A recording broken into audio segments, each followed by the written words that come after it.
Hi everyone.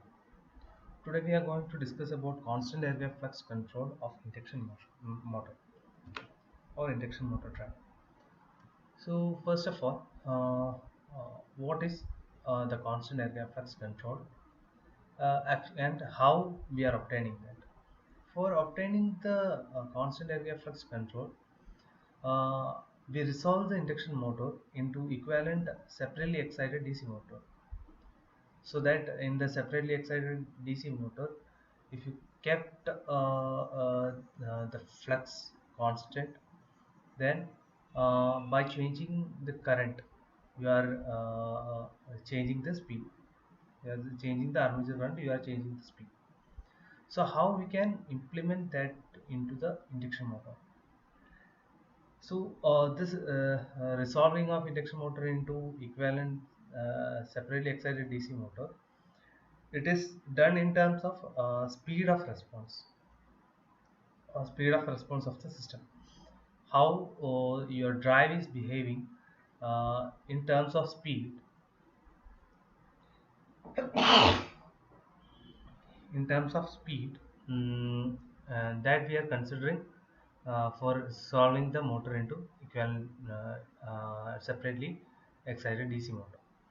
So it is not in the terms of decoupling of flux or torque channels like in other drive control criteria.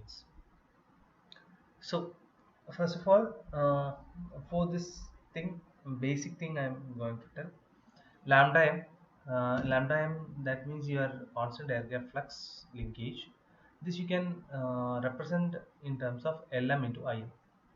That this is like for your Lm is equal to flux divided by current. That is the same thing I am using here. And phi lambda m, so lambda m is equal to Lm into Im is equal to E1 by omega s. That is also this is came from Faraday's law of electromagnetic induction. So E is equal to d phi by dt, and if you are substituting d phi by dt or you are splitting that into d phi by di into di by dt, and then n into d phi by dt you are putting it as Lm, and that is used to derive this. Lm is equal to same lambda m into a. So E is equal to L into di by dt. So 1 by time is frequency, that is omega s is here. So E1 is equal to omega s into Lm will be there, Lm into Im will be there. So Lm into Im is equal to E1 by or E by omega s. E1, it is represented as the input voltage. That is why this equation keep. So if you put this equation lambda m is equal to E1 by omega s uh, into the steady state equation of inverter controlled induction motor, then you will get torque is equal to Tc is equal to 3 into P by 2 into E1 square divided by omega omega slip speed square into Rr divided by omega SL, Rr divided by omega x omega SL square plus uh, L1R square. This is the equation. This is obtained by uh, uh, considering slip speed. Like when you are going for constant slip speed control, you can see if you check that constant slip speed control, then how you are finding the steady state equation. This is the steady state equation for constant slip speed control of induction machine. Or simplicity, I will tell how we are obtaining this. We can say that the torque is equal to 3 into number of poles divided by 2. This divided by 2 means if you have 2 poles, that means one is north and one is south. If you have 8 poles, that means 4 north and 4 south, that was pair of poles. So 3 into pair of poles into the power of power in each the pole, that is considered here. And omega s divided by omega s will be there, that is because to find the torque. So 3 into p by 2 into power, that power is determined from uh, actually it is IR into, that is the rotor current, that is rotor current per phase, into the RR into RR square. If you are finding the IR separately, and if you substitute here, you will be obtaining this TC. So in this TC equation, if you are substituting instead of E1 square divided by omega square as lambda m square, then the equation will be Tc into 3, Tc is equal to 3 into p by 2 into lambda m square, and this is a constant, into Rr divided by omega Sl divided by Rr divided by omega Sl square plus L1R square. Uh, so this is your TC, and you can again, I told this one is a constant, so you can write it like TC is equal to KTM into RR divided by omega SL divided by the same equation. This is if air gap flux linkage is maintained constant. So if lambda m is taken as constant, then only we can consider this as a constant, because all is constant, all other terms are constant. If it is constant, KTM is a, you can substitute that in by KTM, where KTM is equal to 3 into p by 2 into lambda m square. So now you can see that in this torque equation, this is a constant and this is a variable thing. In this itself, RR is a resistance of rotor resistance, so it is a constant, and L1R, so it's inductance of your system. If frequency of input is constant, then this one is also a constant. And only the variable is omega SL, where omega SL is the slip speed of the induction machine. This is the slip speed. So if you are changing the slip speed, you can control the torque. This is the basic principle of uh, um, uh, constant constant flux control.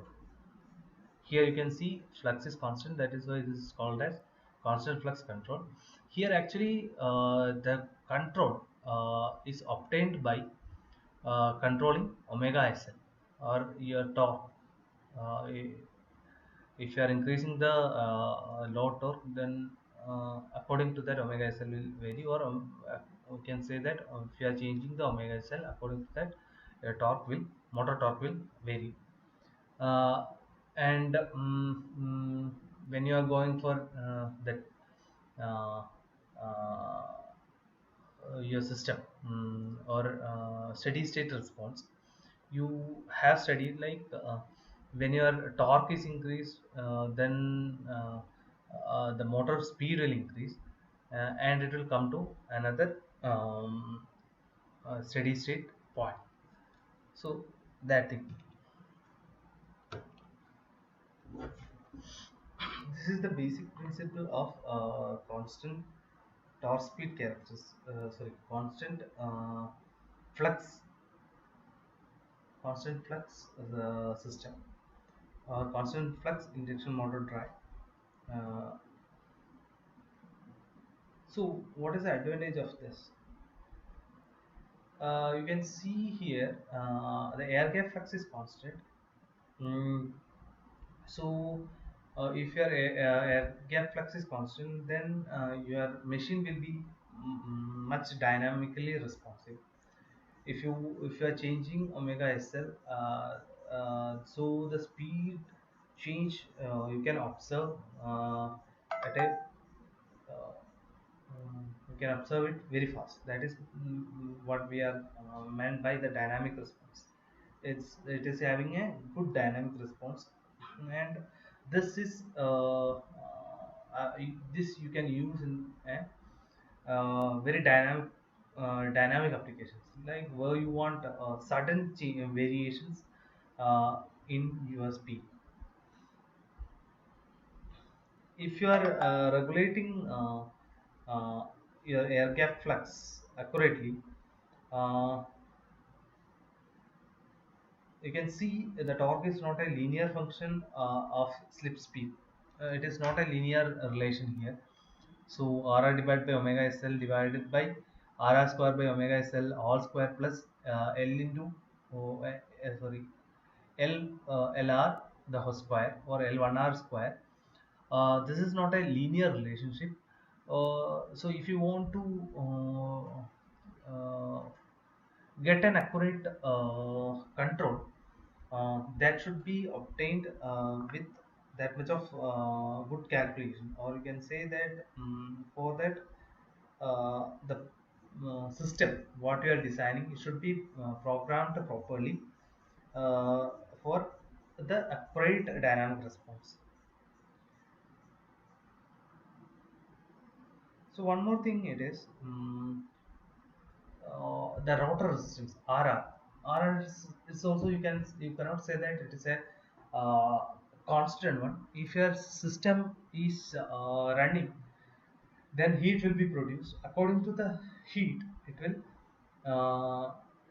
vary the value of RR, because anyway resistance is a function of temperature. Uh, so we can say that when temperature increases, that system will also experience that problem, because this resistance will vary from zero point 0.2 times to zero point 0.8 times when temperature is varied. So this is actually the flux, constant flux control of induction machine. So next one, it is the drive strategy of the system. So for that, we are having an induction motor here. So induction motor is fed from a variable current, variable frequency source, and it is for giving the variable frequency, variable current system. You are supplied with a three-phase AC power. Actually, it is first stage you are having a rectifier, and again you will be having an inverter, which you can utilize for making the variable frequency source. Or how we can make the variable current source, that we have studied in the uh, mm,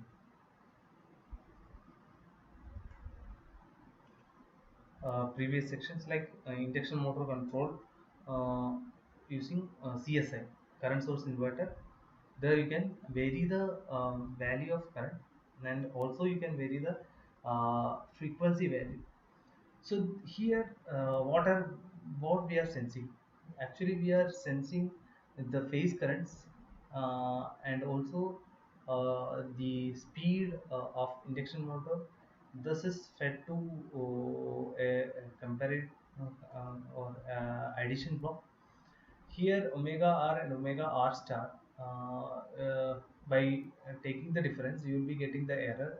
Error is uh, given to the PI controller, and it will process, and it will give you the torque function, or your torque. Um, oh, what is the torque you required uh, to produce by the induction motor? So there is a limiter. There will be maximum and minimum torque for a machine. So there is a limiter. It is giving omega SL star, because omega SL star is a function of TC. That is why it is given like this. This omega SL is limited by a certain value of mm, that is given by this graph. So you can see whatever omega SL you are getting, according to that some IS star value will be there. This IS star value you will be getting, and this is fed back to the variable current, variable frequency source. There will be a firing circuit.